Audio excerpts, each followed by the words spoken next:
사람들은 누구나 질문을 가지고 살아갑니다. 가령 보디바우컴 목사는 포스트 모던 시대에 예수님의 그 탁월성을 드러내면서 선포하면서 우리가 살아가기 위해서는 다음과 같은 4가지 질문과 그에 대한 답을 명확하게 가지고 있어야 한다라고 그렇게 주장을 합니다. Who I am, 내가 누굽니까? Why am I here? 그러니까 내가 왜 여기 있습니까? What is wrong with the world? 이 세상이 뭐가 잘못됐습니까? How can what is wrong be made right? 그러니까 그럼 그 잘못된 것을 어떻게 올바르게 고칠 수 있습니까? 그의 주장처럼 이 시대를 우리가 그리스도인답게 살아내면서 올바른 정체성과 사명의식을 가지고 살아가기 위해서는요, 내가 누구인지, 내가 왜 여기에 있어야만 하는지, 그리고 세상은 무엇이 잘못되었고 그것을 어떻게 고칠 수 있는지 그 질문에 대한 답을 가지고 있어야 합니다. 그러나 이 시간에는요, 이 보디바우컴 목사가 던진 질문보다도요, 훨씬 더 근본적인 질문들을 여러분과 함께 생각해 보려고 합니다. 왜냐하면 살펴볼 이 3가지 질문들은요, 그리스도인들 뿐만이 아니라 세상 모든 사람들이 가지고 있는 근원적인 그런 질문들이고, 또 반드시 그 답을 찾아야만 하는 그런 질문들이기 때문입니다. 오늘 본문에 그 질문들이 나오는데, 한 가지는 예수님과 한 청년과의 대화에서 등장을 하고요, 나머지 2가지는 예수님과 제자들 사이의 대화에서 등장합니다. 먼저 16절에 내가 무슨 선한 일을 하여야 영생을 얻으리까? 이게 첫 번째 질문이고요. 25절에 누가 구원을 얻을 수 있으리까? 이게 2번째 질문입니다. 그리고 마지막으로 27절에 그런즉 우리가 무엇을 얻으리까? 이것이 마지막 질문입니다. 이 질문들과 그에 대한 답을 하나씩 살펴보겠습니다. 어떤 한 사람이 예수님께 나왔습니다. 그냥 나온 것은 아니고요, 그 마음에 해결되지 않는 질문을 가지고 있었기 때문입니다. 그 질문이 바로 첫 번째 질문이죠. 내가 무슨 선한 일을 하여야 영생을 얻을 수 있겠습니까? 이 사람 왜 이런 질문을 하는 것일까요? 가만히 살펴보면 이 사람 누구나 부러워할 만한 그런 사람입니다. 처음에 그 사람의 질문에 예수님이 이렇게 답을 주셨습니다. 내가 생명에 들어가려면은 계명들을 지키라. 그랬더니 그가 아주 자신 있게 되묻습니다. 어느 계명이오니까? 어느 계명을 지킬까요? 어떤 계명을 지켜야 할지 정말 몰라서 물었던 것이 아니라요, 실은 자기는 자신 있다, 그런 의미의 말입니다. 어느 계명을 말씀하시는 겁니까? 제가 더 지켜야 할 그런 계명이 또 있습니까? 이런 의미로 묻는 거죠. 아니나 다를까 예수님께서 살인하지 말라, 간음하지 말라, 도둑질하지 말라, 거짓 증언하지 말라, 내 부모를 공경하라, 내 이웃을 내 자신과 같이 사랑하라 하신 것이니라. 이렇게 말씀하기가 무섭게 이 모든 것을 다 내가 지키었사온데 아직도 무엇이 내게 부족하니까? 그렇게 묻습니다. 자기는 여지껏 하나님의 계명들 가운데 어느 것 하나 어김이 없이 다 지켰다, 그런 뜻이죠. 그의 말이 얼마나 맞느냐, 혹은 그 정말 완벽하게 그 모든 계명들을 다 지킬 수 있느냐, 그거 따지기 전에요, 이 정도 자신 있게 말을 할 수 있는 사람이라면은요, 그가 신앙이 아주 좋은 사람인 것은 분명합니다. 그렇지 않나요? 예수님도 그의 대답 자체를 부정하시지는 않습니다. 그 사람은 신앙 좋은 사람이었어요. 그리고 그 사람은요, 부자였습니다. 제게 무엇이 더 부족합니까? 라고 그가 다시 물었을 때 예수님은요, 그러면 가서 내 소유를 팔아 가난한 자들에게 주라. 그리고 와서 나를 따르라. 그리 말씀하셨습니다. 그런데 이번에는요, 방금 전에 그렇게 자신 있었던 모습과는 정반대로 근심하며 예수님을 떠나버립니다. 왜냐하면은 그의 소유를 팔아서 가난한 자들에게 나눠주기에는 그가 가진 재물이 너무 많았거든요. 그래서 그는 자기의 재물을 포기하는 대신에 예수님을 포기해버립니다. 그리고는 그분을 떠나버리죠. 어쨌든 그 사람은 그 정도로 많은 재물을 가진 부자였습니다. 게다가 그는 청년입니다. 16절에는 어떤 사람이라고 그렇게 소개를 했는데 22절에는 그 청년이라 그랬어요. 그 말은 이 사람이 나이가 젊다라는 겁니다. 젊음도 가지고 있어요. 그만큼 건강하기도 하겠죠.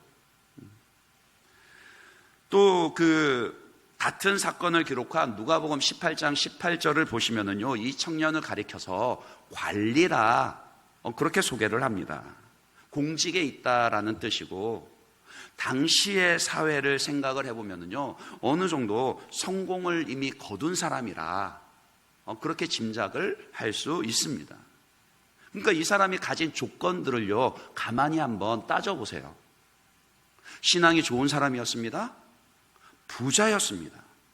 나이도 젊은 청년인데 일찍 좋은 직장에 들어가서 출세하고 성공한 사람이었습니다.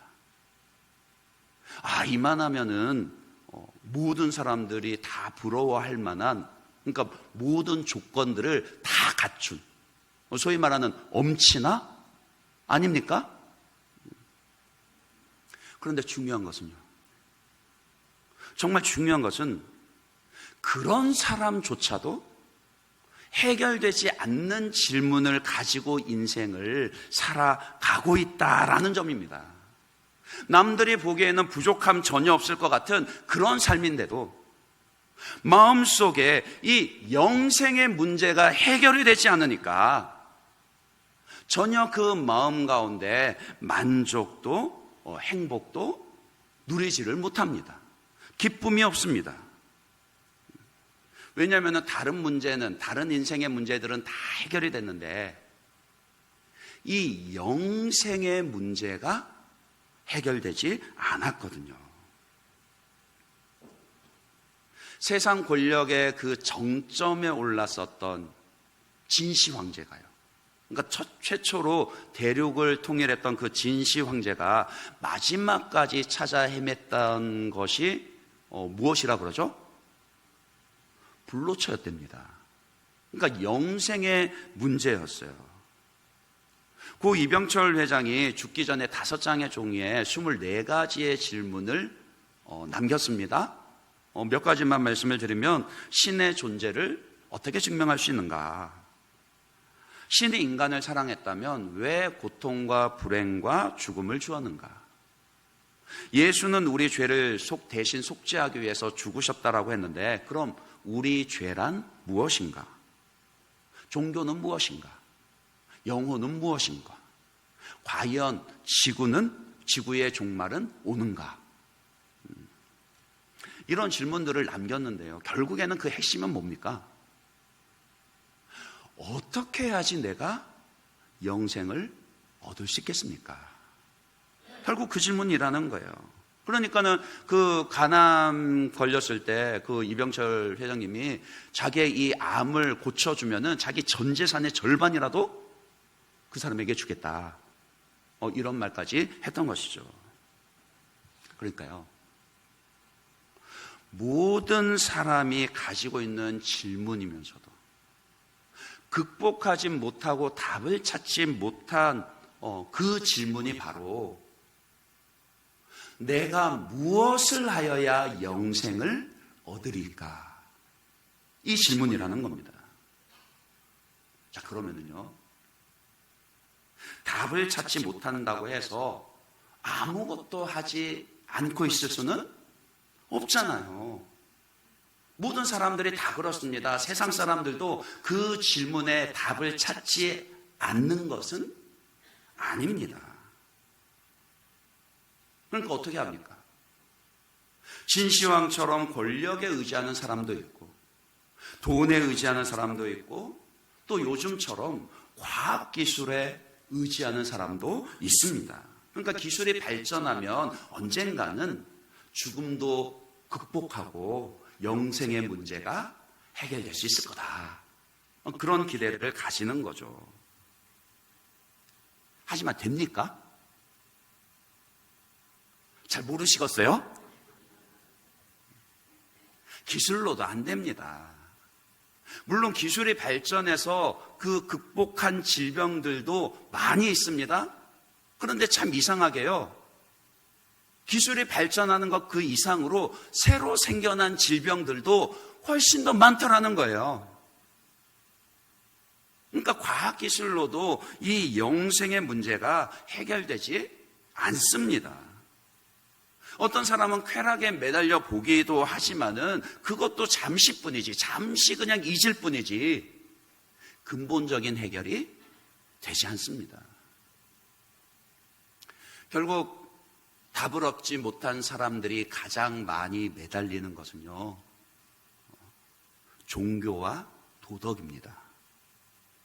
오늘 이 청년도 예수님께 나와서 뭐라고 물었었어요? 내가 무슨 선한 일을 하여야, 내가 무슨 착한 일을 하여야 영생을 얻으리까? 막연하게 선한 일, 착한 일을 하면은 영생을 얻을 수 있을 것이라 그리 생각을 했던 것이죠. 선한 일 중에서도 종교를 가장 의지합니다. 그래서 철저하게 계명들을 지켰던 거예요. 이게 보통 열심으로 됩니까? 아니에요. 웬만한 열심으로는 되지 않습니다. 이렇게 철저하게 내가 그 모든 계명들을 다 지켰습니다, 이렇게 자신 있게 말할 수 있을 정도가 되려면요, 영적인 것에 엄청난 관심을 가지고 엄청난 열심으로 그 종교 생활에 힘썼다, 그런 뜻입니다. 그런데 보세요, 그토록 열심을 내서 착한 일을 많이 하고 종교 생활도 열심히 했는데 그 사람에게 남은 건 뭡니까? 뭐가 남았죠? 아직도 제게 무엇이 부족합니까? 내가 그 모든 것들을 노력하고 애를 써봤는데 여전히 제게는 부족한 것만 같습니다. 그러니까 여전히 마음이 공허하고 불안하고 부족했습니다. 종교와 도덕에 열심을 내면 낼수록 발견하게 되는 것은 뭐냐? 영생을 얻기에는 내가 부족하구나. 그 사실만 발견하게 되더라는 거예요. 그러니까 노력으로는 되지 않습니다. 노력으로는 영생을 얻을 수가 없습니다. 종교와 도덕, 혹은 과학기술, 권력, 돈, 쾌락, 이런 것들로는, 이런 인간의 노력으로는 죽음을 극복하고 영생을 얻을 수가 없습니다. 답을 찾지 못하는 세상의 길일 뿐이라는 거예요. 그리고 그 길의 끝은 실패와 죽음뿐입니다. 이것이 세상 사람들이 가진 첫 번째 질문의 대답입니다. 세상의 길을 포기하지 못했던 그 청년은 결국 예수님을 떠나버리고 말죠. 예수님이 답을 주지 않으셨던 거 아닙니다. 어떻게 해야 제가 영생을 얻을 수 있겠습니까? 답은 간단하죠. 예수님을 믿고 따르면 됩니다. 예수님을 믿고 따르면 그 길 끝에는 영생이 있습니다. 아멘이십니까? 믿으시기 바랍니다. 예수님께서 그 청년에게 먼저 가서 너의 소유를 팔아 가난한 자들에게 나누어 주라, 이 말씀을 하셨는데, 그런데 이 말씀은요, 이 명령은 모든 사람에게 보편적으로 적용할 수 있는 그런 말씀은 아닙니다. 당장 여러분들만 하더라도요, 여러분들 예수 믿는다고 여러분 재산 다 파셨어요? 오줌밥 파셨어요? 혹시라도요, 여러분 주변에 예수 믿고 영생 얻기 위해서 내가 전 재산을 팔아서 교회에 갖다 바쳐야 돼 라고 말하는 사람이 있으면은 빨리 붙잡아서 끄집어내야 됩니다. 그렇게 하는데 2단밖에 없어요. 2단이 아니고서는요, 재산을 다 팔아서 바치라고 요구하지 않습니다. 예수님께서 우리에게 열어주신 영생의 길은요, 오직 예수, 오직 은혜, 오직 믿음 뿐입니다. 너무 중요하니까 한번 따라해 보시겠어요? 오직 예수, 오직 은혜, 오직 믿음, 이뿐입니다. 다른 어떤 행위와 공로를 더할 필요가 전혀 없더라고요. 그러면 예수님은 그 청년에게는 왜 그런 요구를 하셨는가? 그것은 그의 중심을 너무 잘 알고 계셨고요, 그에게 뭐가 걸림돌이 되는지를 아셨기 때문입니다. 그는 영생을 얻고자 했지만, 그러나 재물에 대한 욕심이 더 컸습니다. 죽음 이후에 천국에서도 잘 살고 싶었지만 실은 이 땅에서 더 잘 살고 싶었던 거예요. 예수님을 사랑하는 것보다 세상을 더 사랑했습니다. 그것은 예수 믿고 따르는 것이 아니라고요. 세상의 길과 예수의 길은요, 동시에 걸어갈 수 없습니다. 왜냐하면 그 두 길은 완전히 정반대의 길이거든요. 예수의 길을 따르려면 반드시 세상의 길을 버려야 합니다. 여러분이 예수 잘 믿으려고 여러분의 재산을 다 팔 필요는 없지만은, 그러나 예수보다 돈을 더 사랑하면 안 됩니다. 예수님을 나의 주, 나의 구주로 믿고 따른다라는 것은요, 다르게 표현하면요, 예수님이 나의 전부가 되게 하는 겁니다. 예수님이 나의 제일이 되어야 됩니다. 우리 교회 이름처럼요, 예수 제일. 이제는 돈을 벌어도 나를 위해서 버는 게 아니라요, 내 가정을 위해서 버는 게 아니라요, 예수님을 위해서 벌어야 되고요, 쓰는 것도 예수님을 위해서 써야 합니다. 뭐 가정 소홀히 여기라 이런 말씀 드리는 게 아니에요. 가정도 하나님이 여러분에게 맡기신 겁니다. 그래서 그 가정 잘 돌보라고 하나님이 돈도 벌게 해주시고 일용할 양식도 주시고 은혜를 베풀어 주시잖아요. 그러니까 예수님을 주인으로 모시고 그분의 뜻을 따라서, 그분의 말씀을 따라서 맡겨주신 가정도요, 건강하게 행복하게 세워가야 하는 겁니다.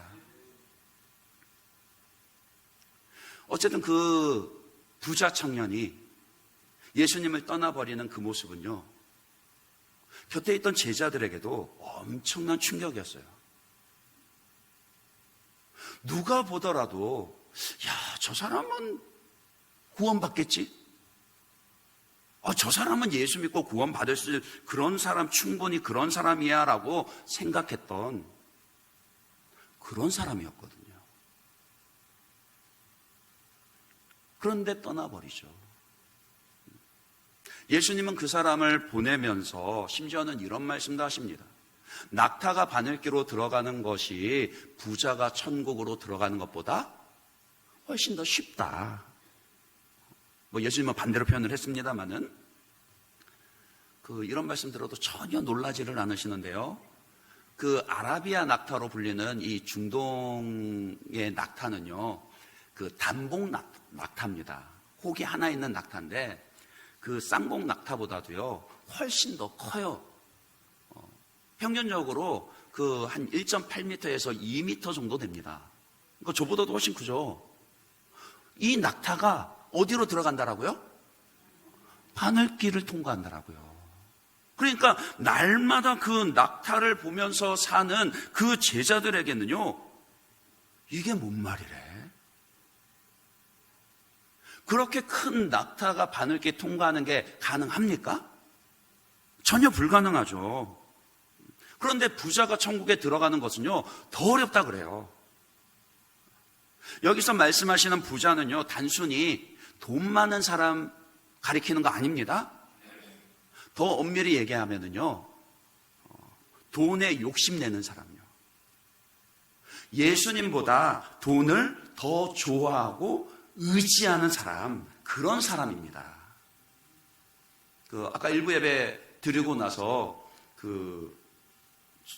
저한테 이제 이렇게 물으신 분이 있어요. 목사님, 그래도 예수님이 전 재산 팔라고 한 건 아니죠?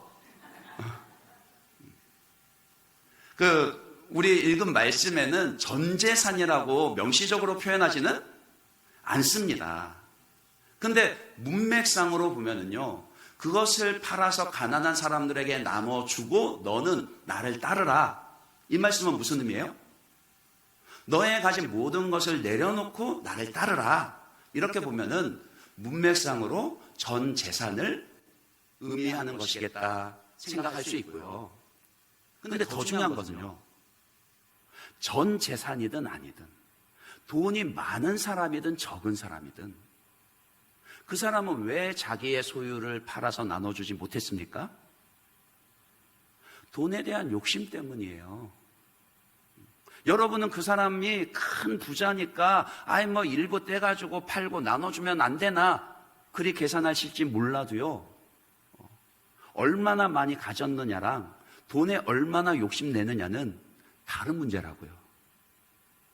돈이 많아서 돈에 욕심내는 사람도 있고, 돈이 적어서 돈에 더 욕심내는 사람도 있습니다. 아니, 꼭 돈이 아니더라도요, 예수님보다 다른 것을 더 좋아하고 의지하며 세상의 길을 따르는 그 사람요. 그 사람이 뭐라고요? 예수님, 낙타가 바늘길 통과하는 것보다도 천국에 더 들어가기가 어려운 부자라는 거예요. 그런 사람은 천국에 들어갈 수 없습니다. 그러니 묻지 않을 수 없죠. 그러면 누가 구원을 얻을 수 있습니까? 이게 두 번째 질문입니다. 예수님은 그것에 대해서 이렇게 답을 주십니다. 사람으로는 할 수 없으나 하나님으로서는 다 할 수 있느니라. 하나님은요, 부자가 의지하는 것들을 꺾으십니다. 낙타가 바늘길 통과하는 것과 같은 그런 세상길이 아니라요, 새로운 영생의 길을 열어주셨습니다. 그 길이 바로 예수님이시죠. 요한복음 14장 6절에 예수께서 이르시되 내가 곧 길이요 진리요 생명이니 나로 말미암지 않고는 아버지께로 올 자가 없느니라. 요한복음 10장 10절에요. 내가 온 것은 양으로 생명을 얻게 하고 더 풍성히 얻게 하려는 것이라. 요한복음 3장 16절. 이건 잘 아시는 말씀입니까? 암송에서 하려고 했는데 띄었습니다. 자, 한번 같이 읽어보도록 하겠습니다. 여러분들 읽어봐 주십시오. 같이 시작.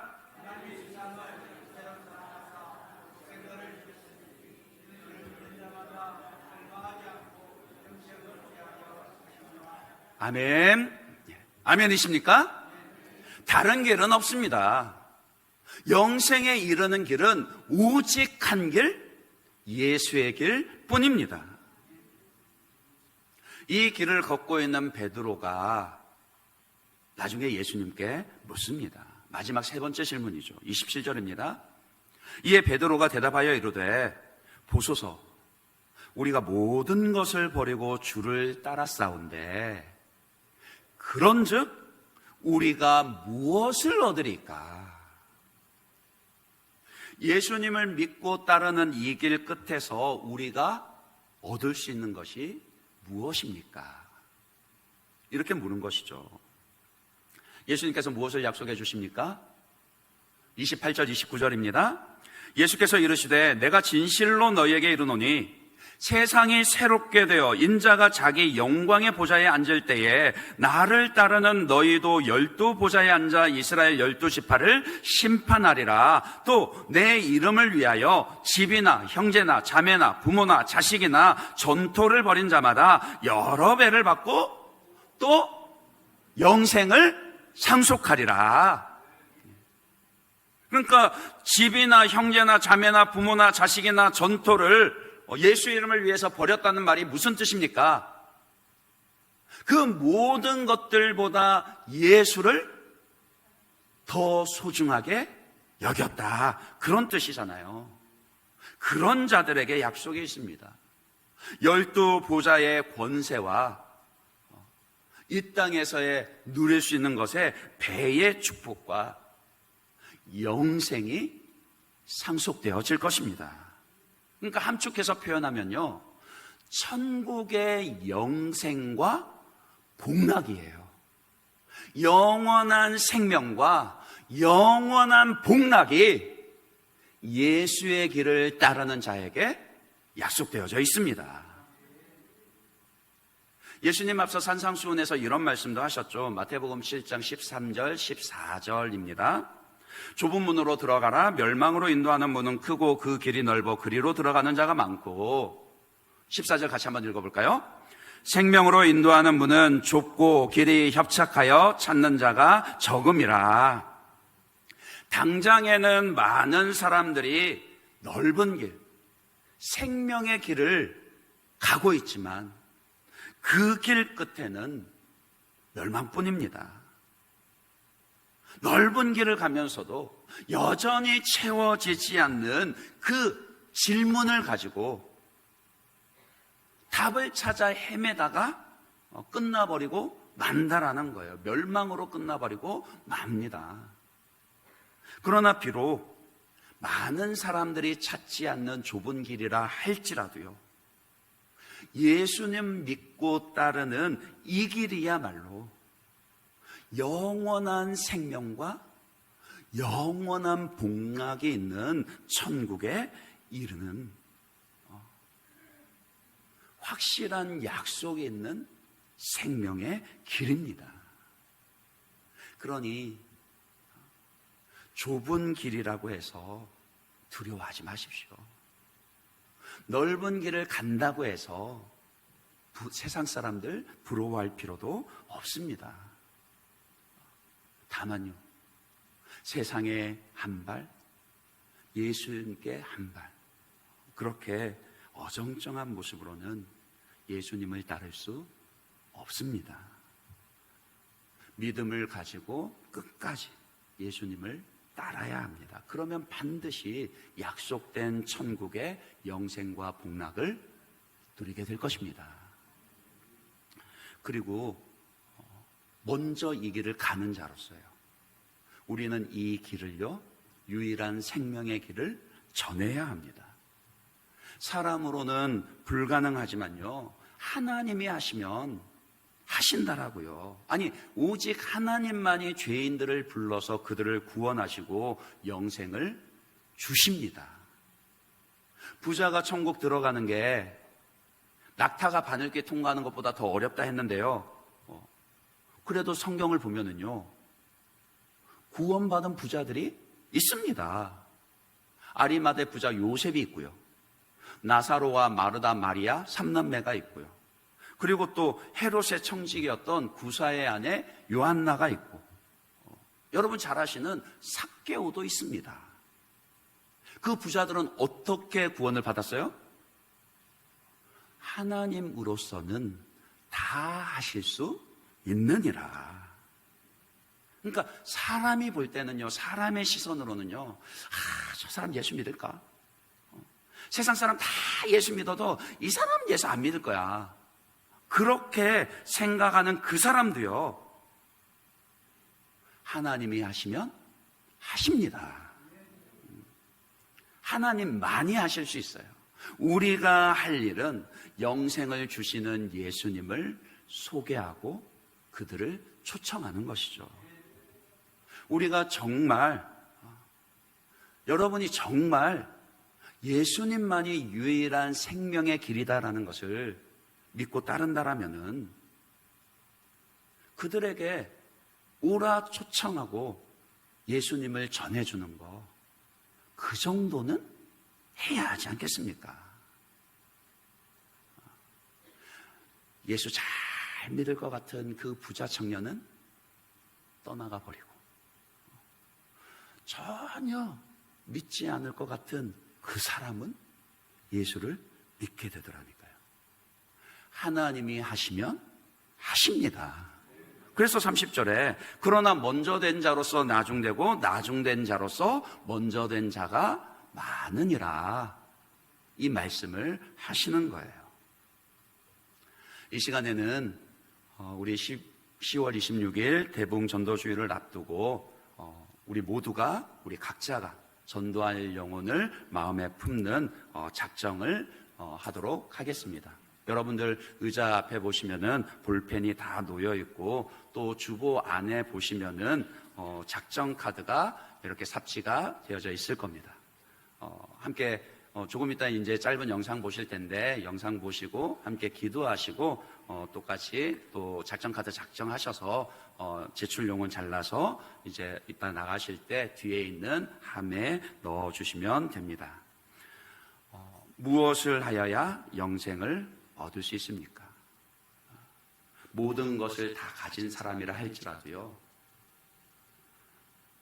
마음에 이 질문을 가지고 있다라고요.